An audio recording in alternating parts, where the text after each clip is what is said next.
Welcome to another episode of the Skytale Insights podcast. I'm Annie Robertson Hockey, president of Skytale Group, and I'm thrilled to be here with Kurt Kober, who is CEO of Glow Skin Beauty, which is a professional and clean skincare brand and mineral makeup brand.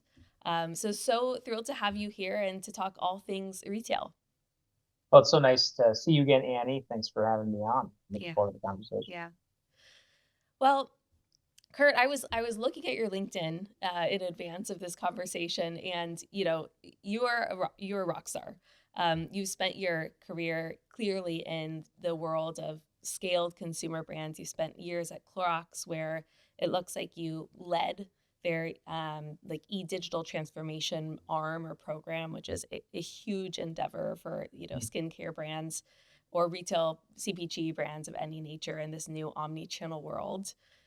Then went on to run a large part of the Honest Co., which I think many of us know. That is the beloved, I think Jessica Alba founded more clean skincare brand, really at the inception of the clean skincare movement. I think it, was one of the brands that really changed the industry for the better. And now, of course, you co-founded an operator-led investment firm and used it to acquire this 25-year-old business called Glow. I'd love to hear a little bit more about that professional arc and what led you, along those steps along the way. Yeah, it started very early in my career. I was an undergraduate and I didn't know what I was going to do. And I kind of stumbled onto an internship in marketing. And basically I was looking for a summer job, right? And the internship was with the Kohler company. So think of Kohler Plumbing. Oh, yes. Right? Yeah, and an iconic American brand. I've purchased many a sink. Toilets and all sorts of things, exactly. Right?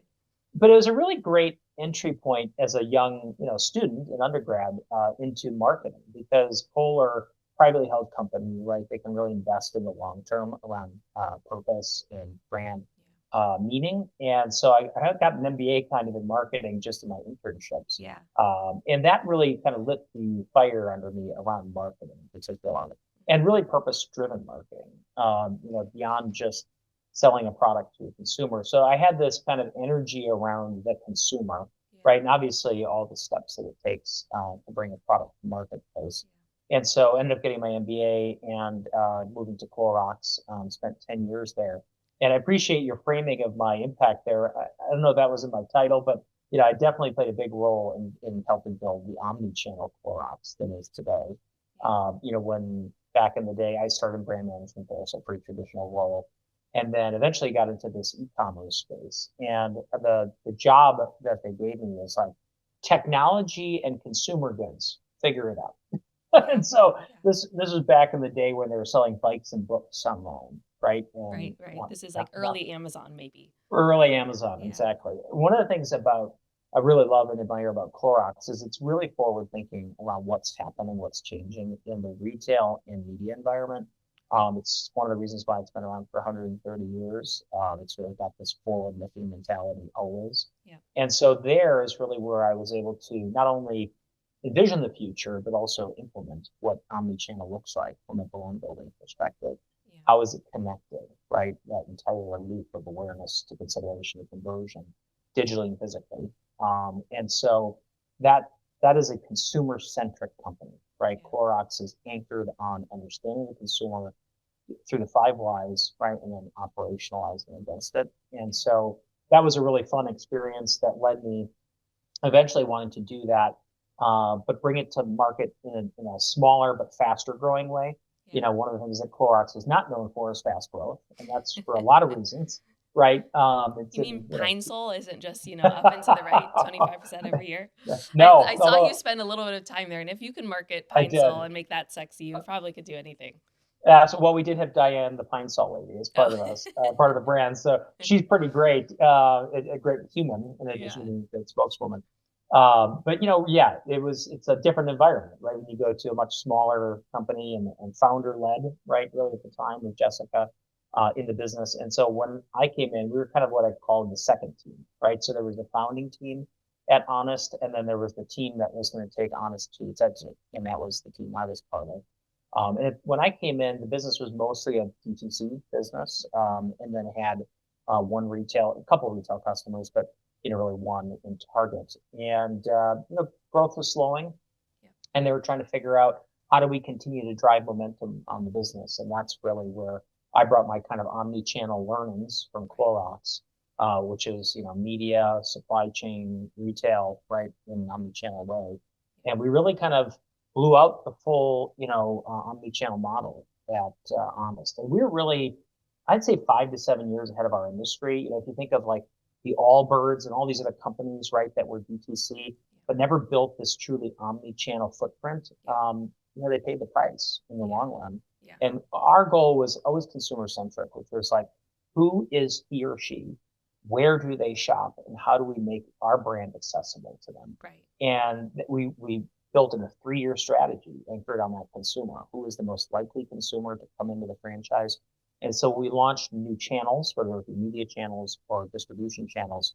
Every channel was incremental for the business in the 90s. Like we were always bringing a new consumer in. And so we took the company public in 2021. And at the end of that, we had to keep the company public, which it is still to this day, which is not a small accomplishment. Nope. This was in that window, right, 2021, when a bunch of companies went public. Then the world changed in 2022. I know that was a really great year. Yeah, I know. It was an interesting. We all had this money that had been saved up in a lot of ways, right? Yeah. Because of the pandemic. Yeah. And so it was a really fun experience, but learned a lot and ran a division there at the end. And then my founder of KYT Group, which is the holding company you just mentioned, we formed the company to really focus on one consumer, and it's this what we call fearlessly visible woman. Not unlike yourself, Annie. These are really very kind. high performance. Yeah, you are. I know you well enough. High performance lifestyle women, right? Women who are focused on making an impact in their job, in their community, in their household. They're busy, but for a purpose, right? And they expect performance in everything that they do. And what we thought was, and has since proven true, she's not being well served today by beauty and skincare companies. And there's opportunity for better actors to be speaking with her. And so we were looking for an existing company that would fit that consumer. And we found Glow, which has been around for over a quarter century and has been serving her for quite some time, just not at the scale we think it can. Yeah. That's what led us to Glow. I didn't know that the sort of broader investment group was going to focus on, maybe one brand at a time or multiple brands. I'm not sure that strategy, but I didn't know that it's not just Glow that's focused on that, fearless women. It's actually the investment company overall. Yeah, there's 2 consumer groups, and that's one of them. And so as we look at future acquisitions, she is a big part of that thesis, and whether those companies roll under Glow or next to Glow is TBD. It depends on the fit, with the business model. Who do you think is being served best by, if she's not being served best by brands, who do you think is being served by, more of the sort of main streamlined brands that we see, or higher impact brands that we see? Yeah, I think younger consumers for sure are being well served through the diversity of brands and offerings today. I think if you look at the digitization of currency, right, the Venmos and other ways of paying for things, there's always been interest amongst younger consumers to engage with consumer products, especially in the beauty and personal care space. Yeah. And so a lot of those things, social media and social media platforms and e-commerce, have all enabled every industry, but especially beauty and personal care, to service a younger consumer that usually had a gateway before, right? And that gateway has fallen away. So you've seen the explosion when you look at Sephora, or you look at Ulta, and you walk in those stores on any given day, right? Discovery is happening digitally, transactions are happening digitally, and the gatekeepers have gone away in a lot of sense. I was reading a stat for a talk I did a while back on social media, despite the fact that I'm a disaster at it. Although I'm working on my LinkedIn game. And it was saying that 55% of consumers have purchased a product as a result of content they saw on TikTok, which, I imagine if you go into Gen Z or Gen Alpha, it could be even higher than that. Yes. And to be honest, I probably fit into that camp too, although I'm, the older group that buys it off of Instagram or like sees a Yeah. TikTok on Yeah. Instagram. Totally. Or Yeah. searches for it on Amazon, or Yeah. Yeah. maybe even picks it up in a physical store at some Right. point, right? Exactly. Yeah, Exactly. for sure. Yeah, no, you're absolutely right. And I think when we looked at the math around, what we call this fearlessly visible woman, it is a mindset. It's not just a demographic. Yeah. It's actually more of a psychographic than a demographic. But as you think about 25 to 35-year-old women, right? These are individuals who are starting to see some changes, right? And they're starting to feel like maybe they're not looking like they feel, Yeah. right? And so they're beginning to be on this journey. To your point, they are in every channel today Yeah. that we all know, right? TikTok, Instagram, even Meta and Facebook, right? Yeah. Places like that. But for a long time, they've not been talked to, right? Especially in some of these more emerging platforms like TikTok. And so as our team works with the TikTok team, they said, we'd like this year to be the year of her, your consumer, right? We know she's Right. here, but Right. there aren't enough brands talking to her. Right. Right.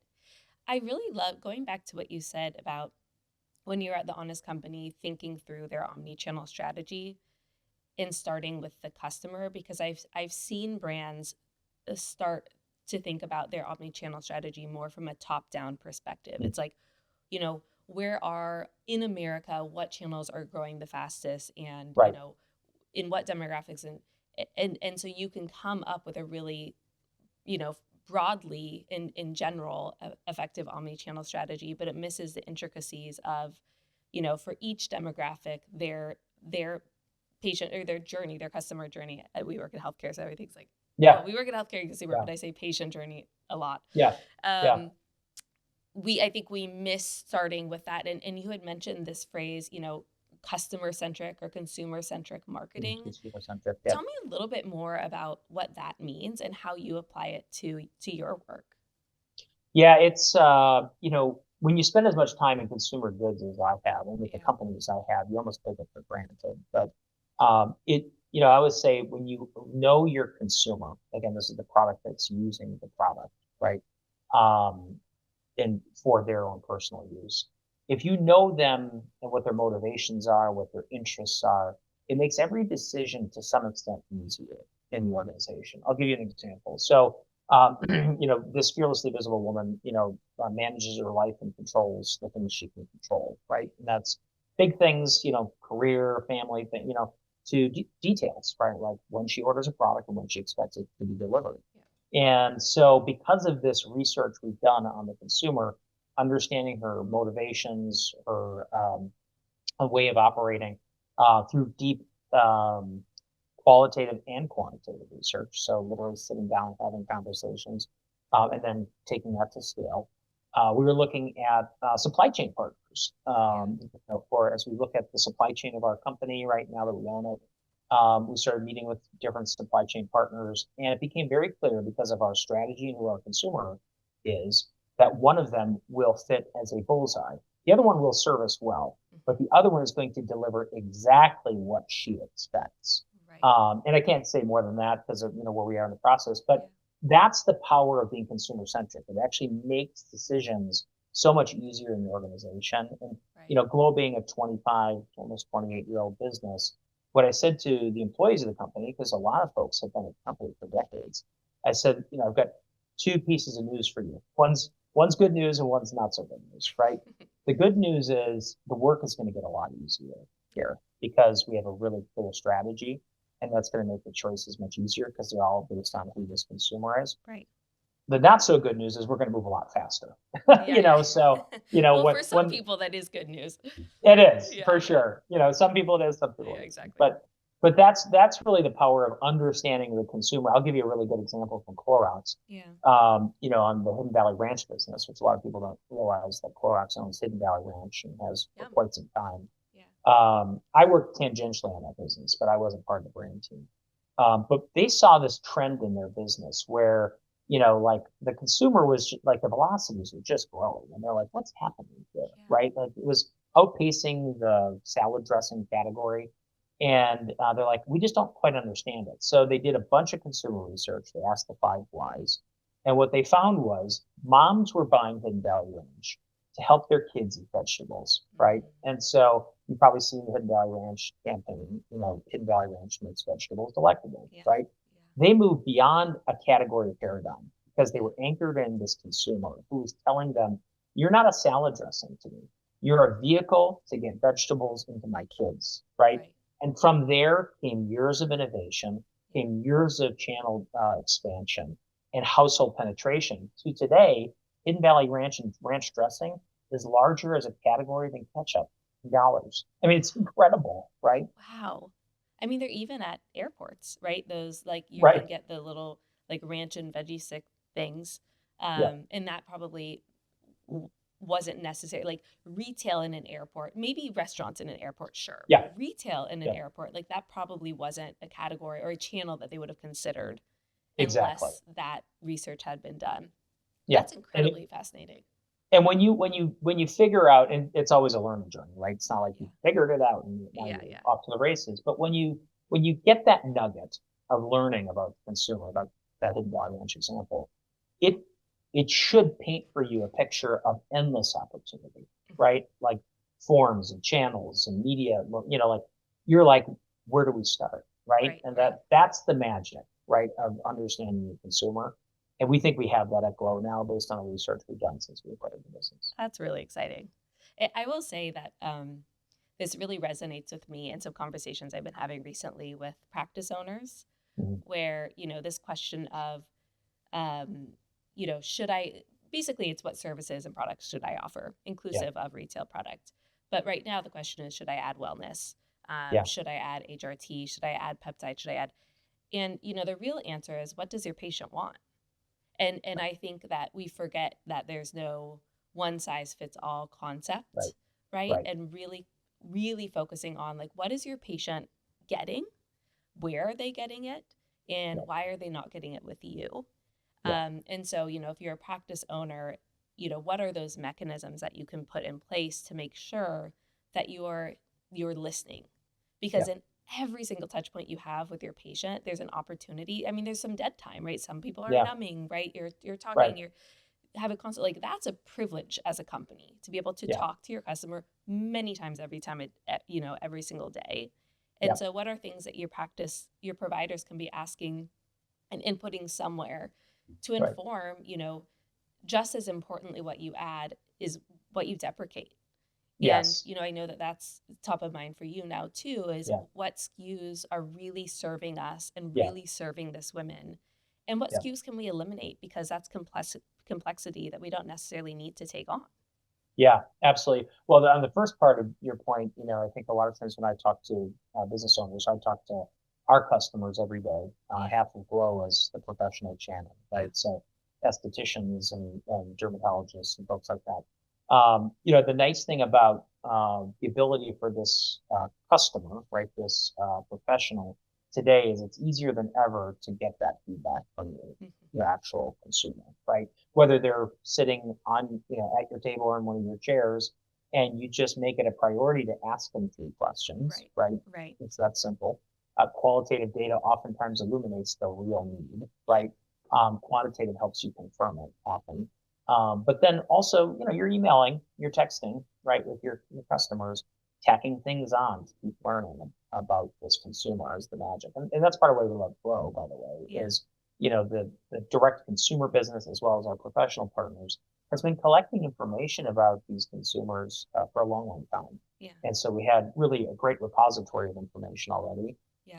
And one of the things, to your point, that we learned as we learned about this fearlessly visible woman is complexity is not the answer, right? Multitasking, right? Simplification, things that are easy to understand, terminology and number of products need to be very straightforward. Yeah. And anchored on their specific needs. Yeah. And so you'll see with us, a change in our assortment that not only, keeps it simpler, maybe changes some of the terminology that's much more consumer friendly, right? You don't call Hidden Valley Ranch, ranch dressing. You call it, what you call it ranch dressing because they define what ranch dressing is. Yeah. You don't call it by its ingredients, Yeah. right? Yeah. And the beauty industry is famous for calling things by its ingredients. And I'm like, Yeah. what do It's I my do with a vitamin C niacinamide? serum. Right, Yeah, exactly. right. and that's very over, nice in a way. That's such a funny example. I'm like, oh, perfect. But, most people are like, this is extremely overwhelming and they just won't buy. Right. Exactly. Yeah. And so we had some really tangible learnings around what is core, right? What is like, I need to do this every day, twice a Hmm. day, right? What are the things that are the next ring out from that? And then the next and the next. And it gets more specialized as your conditions are, based on your environment you're Yeah. staying in. Yeah. And your patient or your customer changes too. And Exactly. how cool for the data set that you're sitting on to, you can use AI to sort of like pick up trends, if you will, with Yeah. qualitative information. And how fascinating to see, what are words that are being used. This is work we used to do at Bain a lot too. Like, what are Mm, words that are being used and what are things that people are saying? And those, I'm yeah. sure, are so different four Yeah. years ago than they are Yeah. today. Yeah, we turned on the sentiment analysis based on this 28 years of data that we have, Yeah. right? So the power of AI today, right? You can actually run a live sentiment analysis of our pro partners, right? And so Mm. one of the reasons we bought the business, we'll get into this further, is you know this channel is exploding. These Right. partners are more relevant than ever. How do we make sure we're listening to them? So we are meeting their needs as our Yeah. business partners because ultimately they are delivering the consumer Yeah. experience right to our Yeah. consumer. Well, you have two customers. Like you have Yep, the owner who's deciding that's to right. use you, and directly of what, this is kind of in many ways scary. Like they're the voice of your brand, and so making Exactly. sure that they're locked in with your value prop and your message and your ICP, is Yep. probably really, I mean, that's critical, especially in these growing professional channels. It is, and I would say, my experience. I don't come with deep professional channel background, Yeah. right? But I've worked across every channel that exists, the different companies I've worked in. And what I found with our partners is they're not being well served by our industry either, actually, Yeah. right? When it comes to listening, iterating, giving them a cut of what's happening, Hmm. driving traffic to them in a meaningful way, investing in them, right? Yeah. I keep asking, who's doing this really well, right? Yeah. You don't have great answers. And I said, well, we're going to really try to do this well. Yeah. And so that's why I talk to customers every day. It's pretty remarkable that you talk to customers every day. I don't think there are many CEOs who do that. So kudos to you. How do you, and we'll get into some of this, but even kind of shifting to retail as a core growth pillar or strategy for your you know um, professional channel outlet, whether I'm a med spa owner or Yeah. a plastic surgeon or a derm. Um, there are so many brands to sort through now. Yeah. How do you recommend, if I'm standing up shop, or I'm thinking about a refresh of my Yeah. portfolio, which many of our clients are thinking. And, I go to these trade shows and Yeah. it's fun for me because I get samples, but like there are Yeah. so many brands.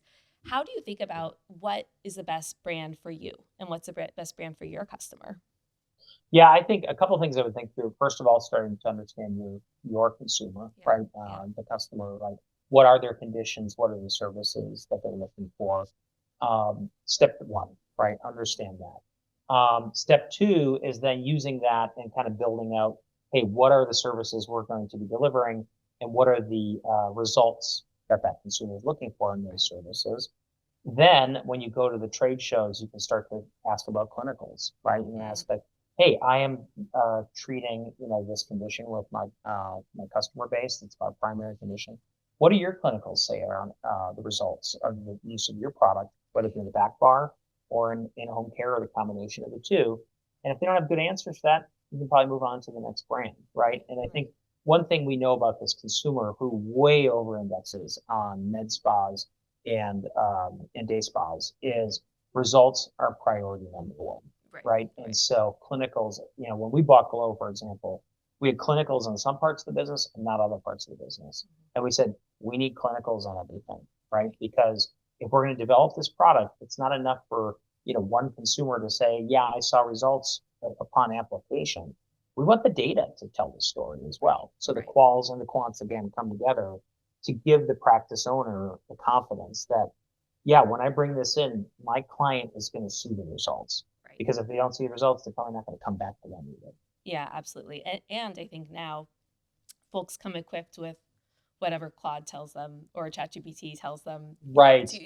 and so I think it actually kind of, it I feel this, and I think it's in many ways a good, it sort of ups the ante of like Yeah. understanding your product better, because, someone Yeah. might come in and say, I have this problem, I have this problem, I have this problem. And I talked to ChatGPT and it told me I should use these treatments and these types of skincare. And so, knowing, like actually really knowing what your Yeah. things do, I think is increasingly important. As, again, I think I'm solidly in this group.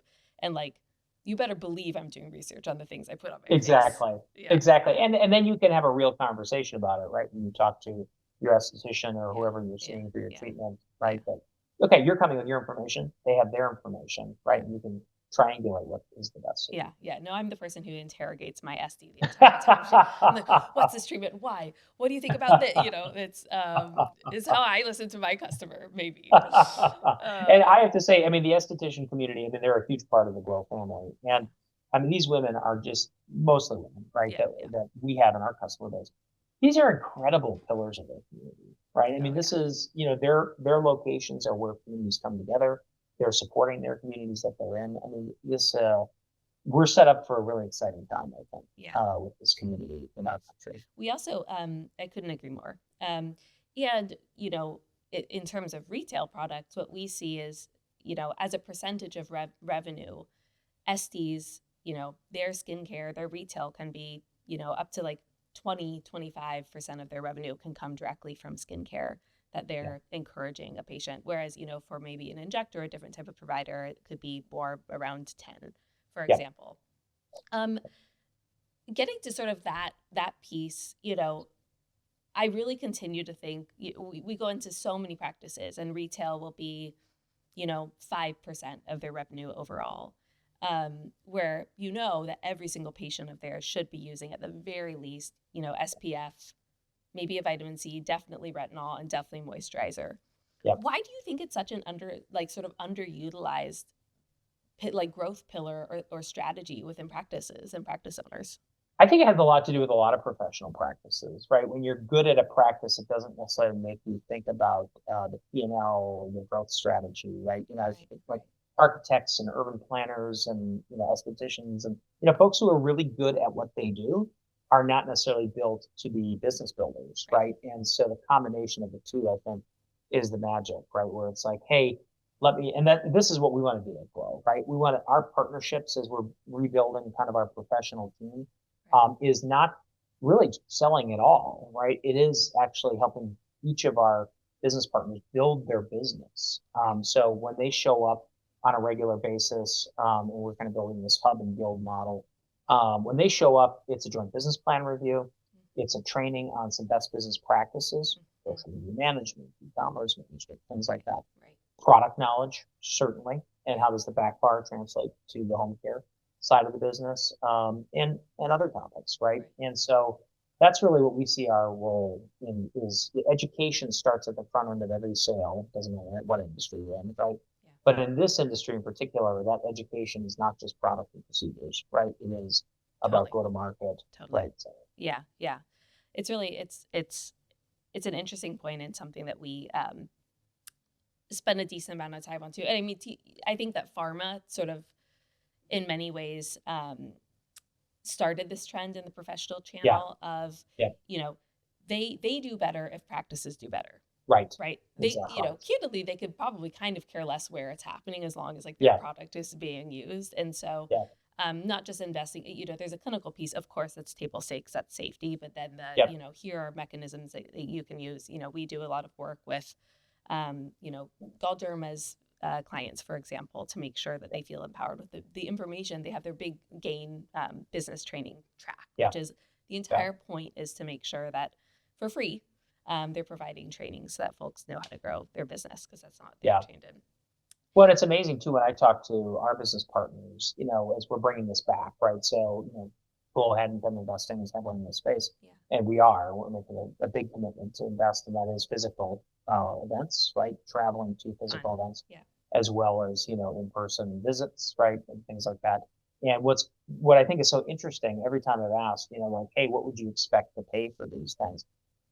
there's always an expectation that they're going to pay to attend these things and to learn, assuming the curriculum and everything is worth the time and energy. And Right. it's not just it's not just the check to participate, but it's the time, right? I mean, every minute you're out of your practice is a minute you're not I generating know. revenue. I know. So, I know. It's the opportunity cost on your provider is like it's so much higher. Where right, I can like, scurry into a corner and take a call. It's not exactly right, how it works if you're if you're a healthcare provider. And that's why we exactly. go And to conferences on weekends.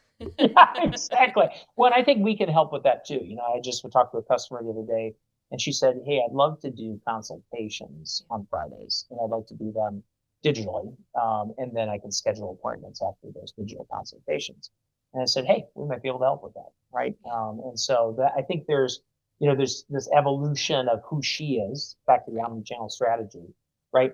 She doesn't have a whole lot of time to drive 15 minutes there and back for a 30-minute consultation. Totally. Now she will make time for the 90-minute treatment, right? So you're meeting her, the consumer's need, changing the customer's delivery, and everyone's winning right at the end of the day because it's on each person's terms, Yeah. right? Yeah. The number of things like that I take in like, like from the airport is probably, absurd.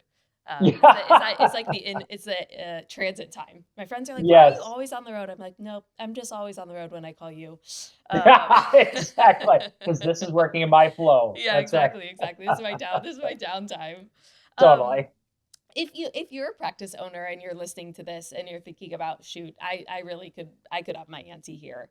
And you have we've talked about sort of how to decide on which products, but say you feel good about your products, what do you recommend as a few levers to pull to push the sales of your retail products higher?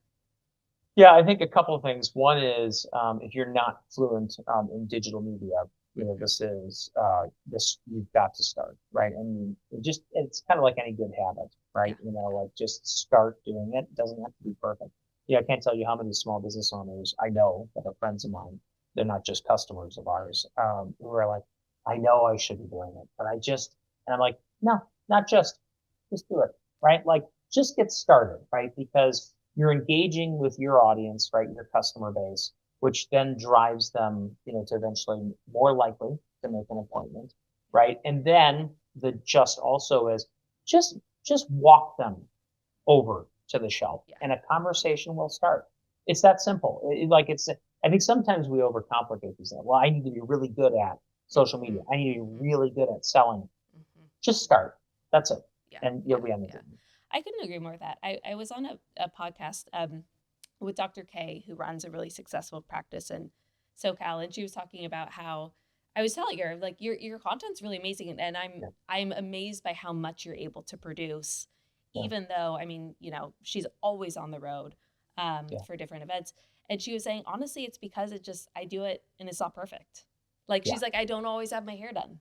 It's just you Exactly. have to, and at the end of the day, I actually think it makes it much more likable and authentic. And so, Yeah. like, it is part of why I'm drawn to certain accounts is because it's silly and Yeah. vulnerable and real. And like, look, no one has a great hair day every Absolutely. single day, like Totally. guaranteed. Exactly. So I think The that's such a good the point. posts I put on LinkedIn that have spelling errors are the ones that do the best. Yeah, yeah, Like, yeah, yeah, yeah. Totally. Well, then it's not Claude. So. yeah, exactly. Exactly. um, For sure. totally. The other thing I think about too for providers, because I know for some healthcare providers, sales feels icky, and Yeah.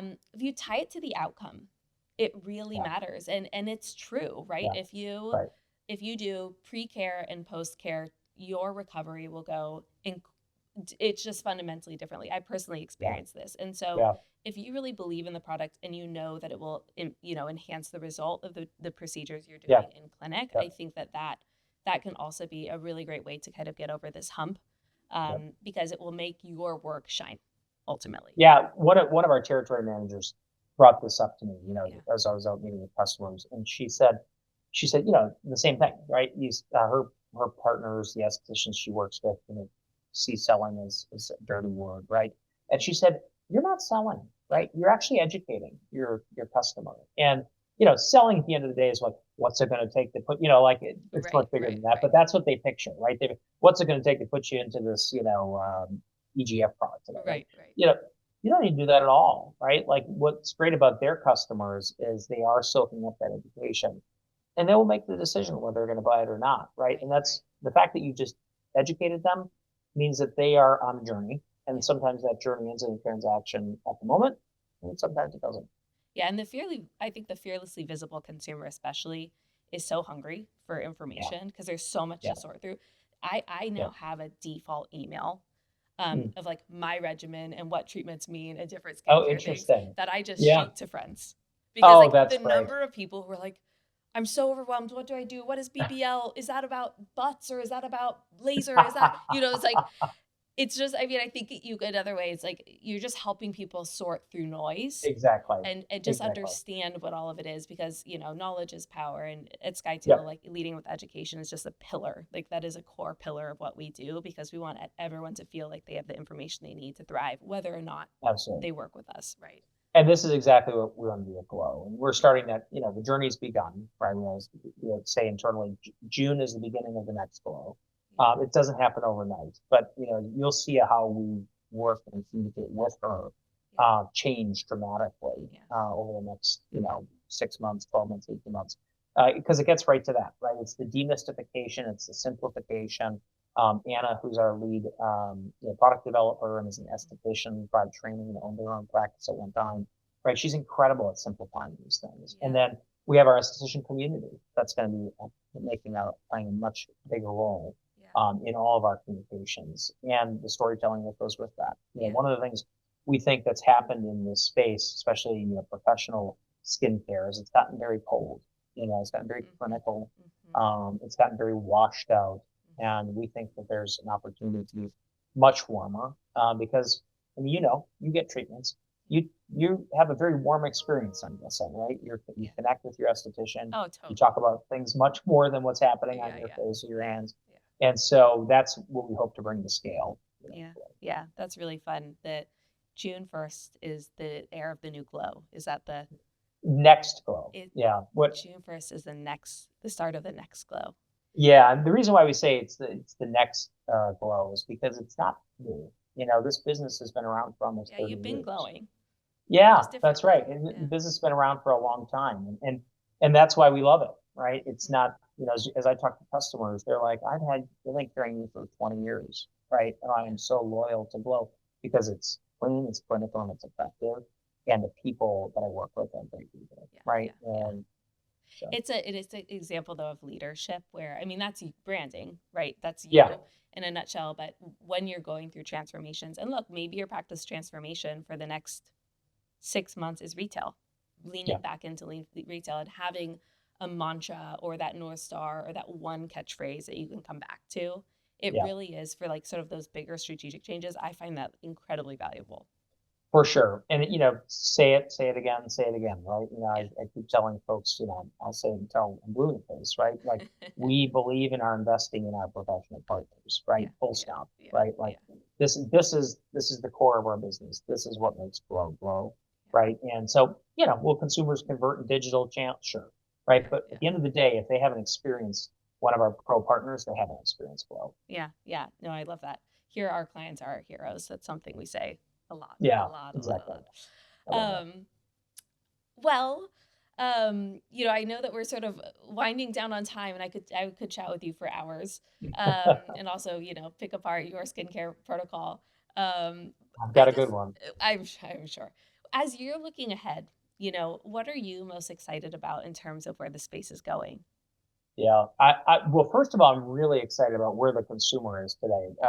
You think about like my generation or the generation older than me, we were kind of thinking like this is a foregone conclusion, right? Like there's nothing we can do to change a variety of things. I mean, I was on my own personal journey, blue zones, right? And longevity and health span, right? Like these concepts didn't exist, 10 years ago at scale, right? Now they're here. And if they were, it was a little bit like, is this like an MLM? Yeah, this powder, right? Like it was like a lot of snake oil out there versus real science, which we have. Exactly. That's right. Exactly. And so we're seeing that happen. The guy who takes me to the airport in Los Angeles, he's 24. He just graduated from undergrad. Super smart kid. He's running a family business. And he's got a skincare routine. It involves vitamins and supplements. It involves a cleanser. It involves a moisturizer. He's got some pretty great skin. He's 24, like I live in Southern And the California. supplements So, too, inside and out. Wow, yeah, he's already figuring out phase two, which is like it's not just stuff you exactly. plop on your face. For Wow. sure. Yeah. Yeah. So that, he's great, right? And he's a great example of, getting ahead of these things, right? Yeah. So I'm excited about that. Yeah. That the consumer, all of us are kind of trying to get ahead of things. And again, it's not, what we found, especially with our consumer, is it's about looking how you feel. That's it, Yeah. right? I want to look on the outside like I feel on the inside, and that's it. Yeah. And so that's really exciting. And then from a product perspective and kind of where the world's going around innovation, this whole space of skin rejuvenation, regeneration, and revitalization is very, very exciting for us. Yeah. Our EGF collection, we think, is just scratching the surface about what's possible. That idea was born out of where our business was born out of. And will you share what EGF stands for? Yeah, yeah. You forget what you're talking about every I day, know. right? It's epidermal growth factors, right? So these are things that were really developed by a plastic surgeon in that practice for post-surgery, regeneration of skin, to help ensure that your skin returns to what it looked like before your surgery. And that's now mainstream. And at Glow, we launched it almost 10 years ago. That's actually pretty ahead of its time, because growth factor is, that's hot right now. Yeah, exactly. And it gives you an example why we love Glow so much, right? Because it's always been ahead, right? I mean, this was clean, clinical, and effective makeup and skincare in the 90s, the late 90s, right? So we were really always been ahead, and epidermal growth factors now hitting some scale. There was a lot of controversy back in the day. We have a vegan formula, right? So it's all vegan. And so you asked about my skincare routine. I mean, I use EGF neck, eye, and face, right? And I get stopped by people asking, like, what do you do, right? With your skin. I said, well, first of all, my dad had a baby face, so I had that. But number two, I didn't get those compliments when I just had my dad's baby face, right? Absolutely. So the EGF collection, that's just the beginning for us, for where we think regeneration and renewal is. Yeah, it's really exciting. I think if we look at the consumer and what treatments they're getting, especially in younger and younger generations, obviously preventative care. Younger people are doing a lot more energy-based devices. They're actually, as a percentage of revenue, doing more what we call EBD than, some like boomers and slightly older generations, because they're skipping the filler, right? It's like they're going from like the skincare and the skin rejuvenation to the preventative, maybe like Clear and Brilliant or Moxie, like some of the sort of lighter lasers. But skin rejuvenation as a whole is growing at a much faster rate than the rest of the industry. And I think that's the emphasis on natural beauty and maybe post GLP-1 usage. But I think it's really a tailwind for folks like you, where that's, so skin and retail is so complementary to those types of treatments. Well, and that kind of gets to your point about, focusing back in on retail, which for us is our pro partners. There's phenomenal growth, right, in this. Better than anyone, right? You see the data, right? It's post-pandemic. We had this massive shift from consumer goods into consumer experiences. $5 trillion the U.S. economy shifted right into consumer experiences, and also skincare became essential. Right? It's not treating yourself; it is essential. And so the explosion in this channel and growth is something a lot of people aren't talking about. You and I are talking about it, but when I talk to folks who aren't in our industry, they're like, how much has this grown over the last 5 years? Right? Yeah, or the concept that because I talk a lot too, like we do buy side diligence for private equity firms that are looking to invest in some of these professional channels, and the investment committees are still often so shocked that some of the core aesthetics treatments have made their way out of discretionary spend and into healthcare, right? Like it's still pretty mind blowing, and I think I like literally shocked my mom to death this past weekend when she learned I've been doing Botox for a while. I'm like, what do you mean? I just assumed you knew that everyone my age was doing it. Right. I mean, we have a person on our team who said she spends more on her skincare regimen than she does on fashion apparel, right? I mean, and she's in that demographic, like 25 to 30-year-old, right? Wow, she's using some good stuff, and I bet a lot of growth She factor. is. Well, it's the reason she came to work for us, you know? She'll save so much money. That's amazing. And she's pretty badass herself. Yeah, Yeah. yeah, well, I'm Yeah. sure. Well, I always love to just wrap up with a few kind of rapid fire questions, just Yeah. about you and the way that you lead, because you clearly are an incredible leader across the roles that you've had. Um, what is the most hard part of your job, the hardest part of your job right now? Mm.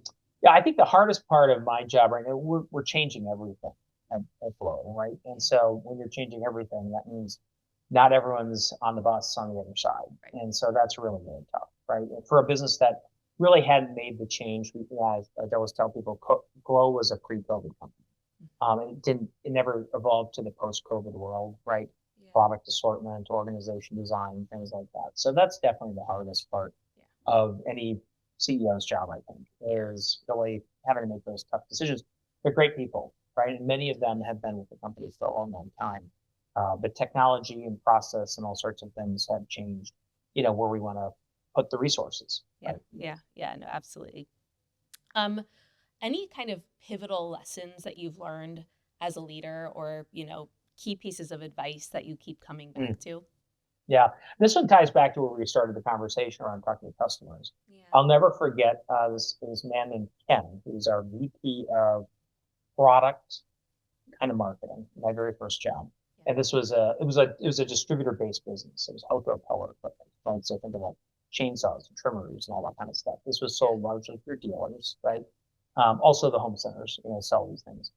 And I'll never forget the day he said, "Kurt, you can't manage from your business from behind your desk. You need to be in the field. That's where the yeah, answers are." yeah, And I've never forgot that. yeah, It didn't matter if I was at a scale company like Clorox or a company that has a distribution model like Glow. It's why I take the phone calls every day, right? Because that's where the answers are, right? They're with your customer, they're with your consumer. And it was that comment that Ken made yeah, that stuck with me. yeah. That's sage advice, and I think the Zooms of the world have allowed us to forget that strategically because we Yeah, don't have to anymore. right. But it's those fundamentals that really, again, I was at a conference last weekend for this. It's a med spa group, Mm. and one of my takeaways was what an incredible moment for them to just again touch base with their customer, because Right. day one they invited all their members and just Yeah, gave them a delightful experience, and they brought right. all their providers out, so it wasn't just leadership, it was everyone on Right. their team just really interfacing directly, and you can't replicate that elsewhere. No, and I feel like we're in a time where the pendulum is swinging back. Yeah, The totally. premium on getting together, having conversations, connecting as humans, Yeah, right? yeah, I think we're headed back in that yeah. direction. I mean, it's why experiences, like spend on experiences, has just skyrocketed. Right. Because I think especially folks who spent some time indoors during COVID during their pivotal years are like really ready for that not to be the case again. Exactly. Exactly. Last but not least, what is the most fun part of your job? I mean, people. I mean, at the end of the day, people think I'm like an extreme extrovert. I'm actually not an extreme extrovert. When you Same take for those. me. Yeah, yeah. You're not. So you're kind of like right down the middle. Yeah, Kind of like. yeah. I'm a very social introvert. I love being around Yeah, people, but man, I gotta be by myself at the end of the day. yeah, for sure. So like for me, our office is in Denver and I live in Los Angeles, right? Yeah, So flying in, gives me energy. I actually don't dread getting on the plane yeah, because I'm so energized by going into the office or, getting up at 4:30 in the morning to get onto a flight so I can get out to Boston or, Cincinnati or wherever we're headed that day. I get energized by people, and it's not because I'm an extreme extrovert. It's because I'm passionate about the business and what we're trying to do, but I'm really passionate about the impact that makes on individuals, whether they're a consumer, a customer, an employee. I mean, one of the things, this is a good example, I think, of why I'm passionate about it is because at Glow, I was talking about the changes, right? We have to make a lot of right, org right, right. changes. And, it'd be, easy for some people to say, look, we don't have those people. We got to go hire them. Yeah, And what I said at Glow was, we have people. They may not be sitting in that job today, but let's give them the chance to sit in that other job. And if right. they're successful, and let's be clear what success looks like, Yeah, then that's their new job. And we've been more successful than not in doing that. And so the power of possibility yeah, is what I see in working with people, and that's what energizes me. Yeah, that's really amazing. Energized by the impact of your product and also what you're bringing to the people internally. And I love what you said about being really clear about what success good looks like, because I think Yep. for some folks, they just don't know where the ruler is. Right. And Right. if you don't know how you can win, it's really hard to swim in that direction. And as leaders, I Absolutely. think it's like that's one of those other things we need to say 7 times. Actually, in fact, probably just write it down. Yes. But it's Uh, yeah. Go ahead. Go ahead. I'll leave you with this story. Yes. When I worked for Clorox, I worked with Bentonville for a period of time Oh on the yeah, wall, I know Bentonville well. right? Yeah, I mean, everyone I'm a does former now, right? consultant, so Yeah, you or spend time yeah, there. exactly. And this, I think, lays to rest kind of what managers are always concerned about feedback. So I had received a person to be on my team, senior sales analyst, and they said, Kurt, we've had this person for 5 years, got promoted them, and I asked a lot of questions. Why? Didn't have really great answers, right? And so I, began to manage this person, and it became very clear to me. At Clorox, they're really good at like, what are the skills? What are the traits, right? Like Right, these are the right. things that make someone successful at the company. And so I just looked at the skills, I looked at the traits, and it's central to how we operate. And it was very clear where the gaps were, right? Yeah, And so within the first 3 months, we had a conversation with this employee about kind of where the gaps are. yeah. And he said to me, and it's not an easy conversation to have, right? No, It's like, those are yeah, yeah. I don't look forward to those ones. but at the end of the conversation, this is probably over an hour long of a conversation, he said, Kurt, thank you. I've been waiting for 5 years for this insert. Yeah, yeah. That's a really powerful story to end on. Where, I mean, the joke is that feedback is a gift, Right, but I right, do think unless someone knows where they stand, right, I'm just a firm believer, and you have to explicitly say the words, or else you right. can't assume that they heard it. And that is in Exactly. a personal life a mantra. That is my professional life a mantra. I hope that's what Right, people use with me because, to be honest, often I'm just distracted. I just really need to right, hear the words. right. Um, And then oftentimes there's people, especially at Glow or yeah, a new company I'll come into, they're like, what did he mean by that? And yeah. they'll say, what did he say? That's what he Exactly, meant. exactly. I'm like sometimes it's not that deep. That's just what he Right. meant. No, but Exactly. that's a wonderful lesson. I think people are the hardest part of any job, but they're truly the best part of any job as Yeah, well. So it's a fun note to end exactly. on. Yeah. Well, Kurt, Awesome. thank you so much for spending this hour with us. It's been a pleasure, and looking forward to seeing you more and more. Same here. Thanks, Annie. Bye.